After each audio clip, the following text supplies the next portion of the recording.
Buat kalian yang punya adik atau keponakan pasti tahulah ya dengan kartun satu ini, atau justru malah suka dengan kartun ini.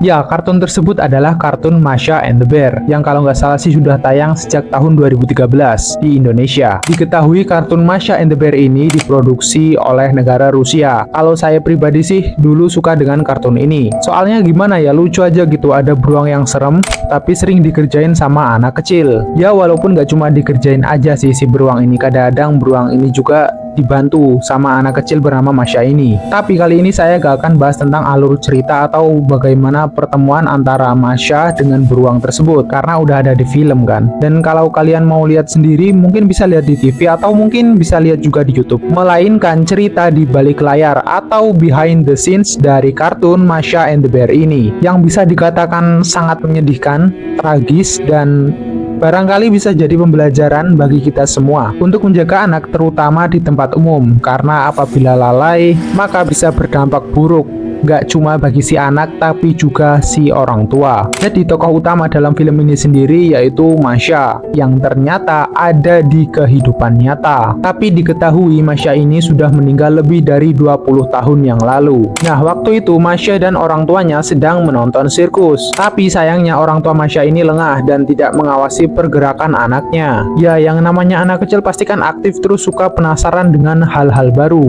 Naasnya Masha ini malah masuk ke kandang beruang sirkus. Dan ya, bisa ditebak apa yang bakal terjadi selanjutnya. Masha oleh beruang sirkus itu. Yang lebih memilukannya lagi, orang tua Masha yang shock berat ini karena kehilangan anaknya akibat sirkus, memutuskan untuk mengakhiri hidupnya, alias makanya kalau kalian lihat di dalam cerita film Masha and the Bear ini, tidak pernah diperlihatkan figur orang tua sebagai upaya untuk menghormati orang tua Masha yang telah tiada. Nah, di kartunya inilah sosok beruang yang menjadi figur seorang ayah bagi Masha, yang mana walaupun si beruang ini sering diusilin sama Masha ini, tapi ia tetap sayang pada Masha, seolah-olah ia sayang pada anaknya sendiri. Di film kartunya juga ada beberapa karakter yang memang ada di kehidupan nyata, seperti panda, kelinci, dan juga penguin. Panda sendiri di kehidupan nyata adalah sepupu jauh dari Masha yang berasal dari Cina, yang kalau di kartun mereka ini diceritakan selalu bertengkar, dan di kehidupan nyata pun katanya mereka ini juga selalu bertengkar. Figur kelinci sendiri ini adalah sosok teman Masha yang sangat nakal. Diketahui Masha ini memang punya teman yang cukup nakal, yang kalau di kartunya si kelinci ini memang sangatlah nakal dan juga jahil terhadap beruang dan Masha itu sendiri. Kemudian untuk figur penguin sendiri di kehidupan nyata adalah saudara Masha, yang sekaligus menjadi teman baik Masha, karena jika melihatnya di film,